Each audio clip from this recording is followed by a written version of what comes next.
What's poppin', y'all? This is KiqqzTv, and today we're going to be reviewing the Air Jordan 1 Lost and Found. So, this was obviously one of the most anticipated shoes of the year for a lot of people. I mean, it is a Chicago colorway, and we'll get into a bunch of the details on how this shoe actually came about. But the shoe was originally supposed to release at the end of October and got pushed back all the way up until November 19th, which is not that far, obviously. Like I said, I got early access, but if you guys want, you guys can download the Sneakers app and you'll be able to enter a raffle there. The rumor was, I think 500,000 pairs of shoes or of the shoe was going to be released, which is honestly a lot. Now, obviously, a lot of these shoes got backdoored. If you guys are into the sneaker world, you guys know, you've seen all the pictures and stuff of people backdooring this shoe, which honestly sucks, but I hope you guys the best. And I will comment down below a few of the apps that I use to enter raffles and stuff. So without further ado, let's get into this shoe. Let's get it.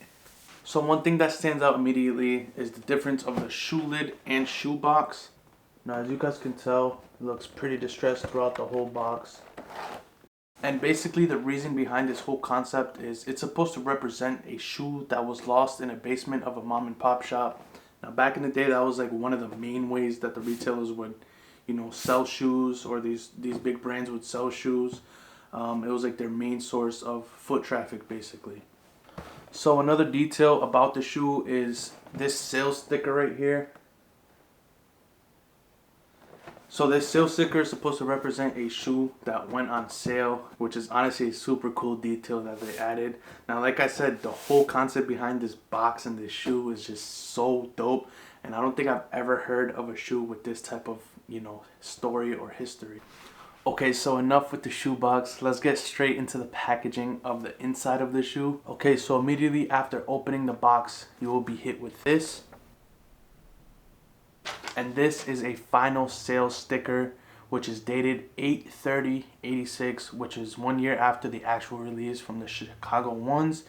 And there's a bunch of little details on this, which I really love. It says Air Jordan basketball shoes, paid cash, final sale. And there's also some names and signatures, basically, from the customer and the person who sold them the shoes. And also it says paid, which is showing the retail of the shoe, which was $64.99. And yeah, this is just like, I wasn't born back then, obviously. I'm only like 21 years old, but this was a receipt that they would give to people that they sold things to back in the day. Shoes, obviously. I'm kind of living in this era because of this shoe, which is honestly super dope. Okay, so as I mentioned, as soon as you open it, you'll be hit with this and some newspaper. So as I mentioned, you'll be hit with this, all this newspaper right here. And this was basically the main way that they would advertise their shoes back in the day. Newspapers. Obviously, we don't have those anymore, but I mean, it's just so cool to see. You know, you got a bunch of different things on here, like just a bunch of Jordan, you know, pictures and shoes of the actual Jordan. As you can see, there's a Chicago right there. And then there's clothes on the side. Like I said, everything about this shoe, the box, the shoe itself, the history behind it, all the little details that they add is just super dope to see. Like I said, I didn't live in that lifetime, but just to see the history and how far things have come is just so dope. Okay, so two things stand out on the upper area of the shoe. And immediately you can tell by right here, this is all cracked black leather. Now, obviously, this is supposed to represent an aged look to the shoe, and it definitely gives it that. Another thing you can notice is this, the Wings logo to this. Now, if you put your hand over it, you immediately feel bubbles, if that makes any sense. Now, originally, usually the Air Jordan logo or the Wings logo, whatever you would want to call it, is flush with the Air Jordan 1. But with this, it like bubbles out, which I actually really like. It looks very good. Now, I'm not sure if the original shoe was like this as well, but it's just something that kind of sticks out.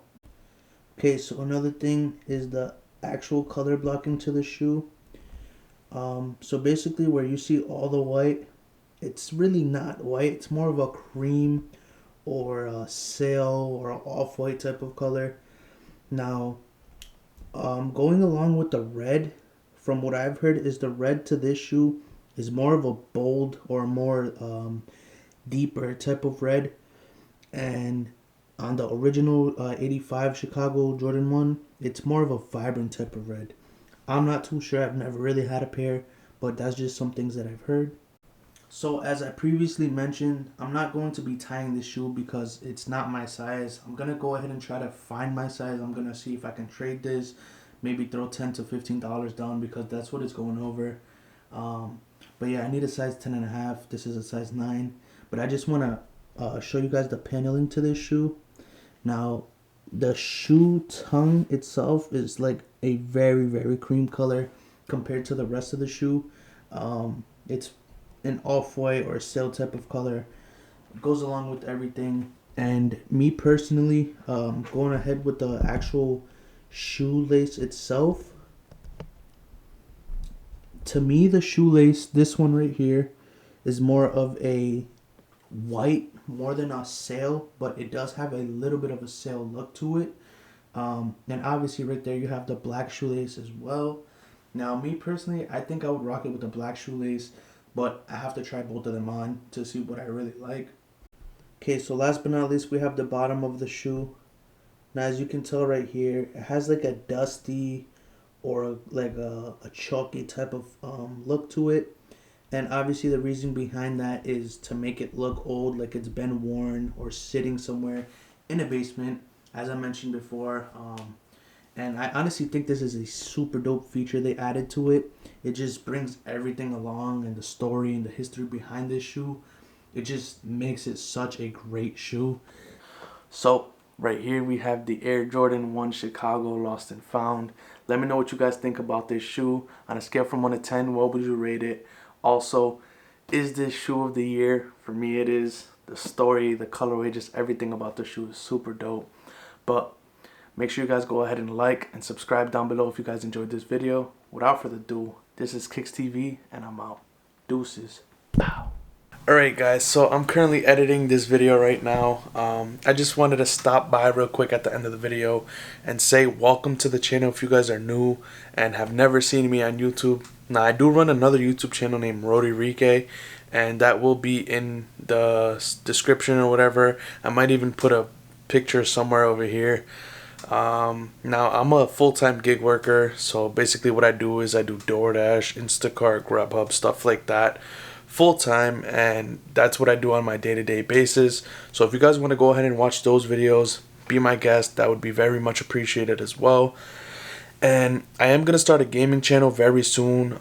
I do have to get my life situated in a sense. Just got into an apartment, my very first apartment, and I'm trying to, you know, get everything situated so that way I can have my own setup for this specific channel, and I'm gonna have everything else set up, so my gaming channel and all that stuff. I'm gonna have my setup in a room, basically is what I'm trying to say. So as I mentioned, thank you guys for stopping by. I appreciate y'all. I love y'all. Without further ado, I'm out once again. Peace. Wow.